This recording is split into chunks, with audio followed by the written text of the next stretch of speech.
Trump breaking news. Trump opponents fear retaliation if re-elected. Your evening email from the NBC News politics team, from the politics desk, is now available online. In it, you will get the most recent reporting and commentary from the campaign trail, the White House, and Capitol Hill. In today's program, we have fresh reporting from senior White House reporter Peter Nicholas on the mounting fears that a re-election might bring vengeance from Donald Trump, and analysis from senior national politics writer Jonathan Allen on the ex-president's reluctance to speak out regarding the Alabama IVF decision. They denounce Trump. If he wins again, people will be afraid of vengeance, written by Peter Nicholas. This week, Trump declared that his revenge will be success if he were to run for president again. People who have gotten in his way aren't believing him. Rumor has it that if Trump is re-elected, he would seek revenge.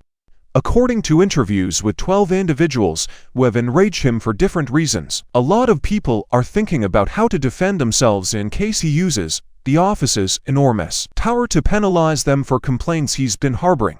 Is there any news you can share? Please inform us. Some are contemplating leaving the nation. Still others are getting legal advice or putting money aside to defend themselves in the event that they become a target.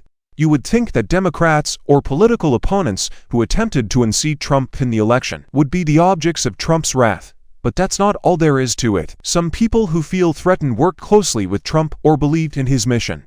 And history suggests there are many ways to make Trump angry. They may have irritated Trump once they were in his inner circle by carrying out their duties as they saw fit, or by being open and honest about his shortcomings. At this point, they are outside and mostly unaccompanied. One of them is Stephanie Grisham.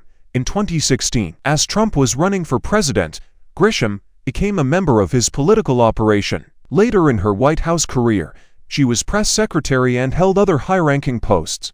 However, after authoring a candid book about her time in the White House, she became a vocal critic in a text chain that includes her and a few of her former co-workers. They have joked about the gallows and how they would relocate two nations that have passed treaties prohibiting extradition. What an awful sight, she explained. I've been putting money aside and figuring out other things, according to Grisham. Her mother had already attempted to convince her that if Trump were to return, he would not have time for retaliation. Okay, Mom, I say. Grisham related the story in an interview. Go here to read the complete story.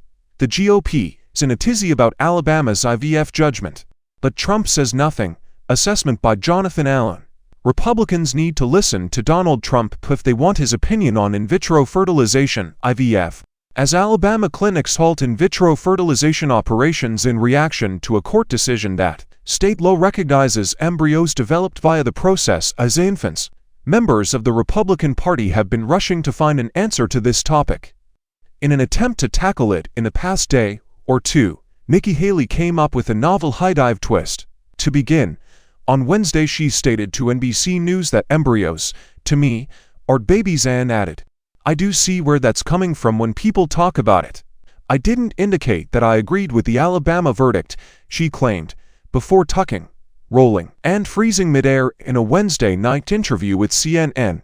In a stunning about-face, she voiced her disapproval of the Alabama ruling in a new interview with CNN posted on Thursday. According to Haley's camp, she has always held the view that opposing the Alabama decision does not conflict with her belief that an embryo is a life. In light of this, perhaps Trump has chosen to remain silent when asked when Trump will weigh in. A campaign spokesman did not respond on this matter, though Republicans will turn to him. Only Trump, as party leader, twice nominated, once president, and overwhelming favorite to receive the GOP nomination this year, can come up with a platform that they can rally around as evidence that he is the most anti-abortion president in U.S. history. Trump has cited his appointment of 3 justices who voted to overturn Roe v. Wade as exhibits A, B, and C. However, he has also seen his party suffer politically as a result of the abortion rights ruling by the Supreme Court.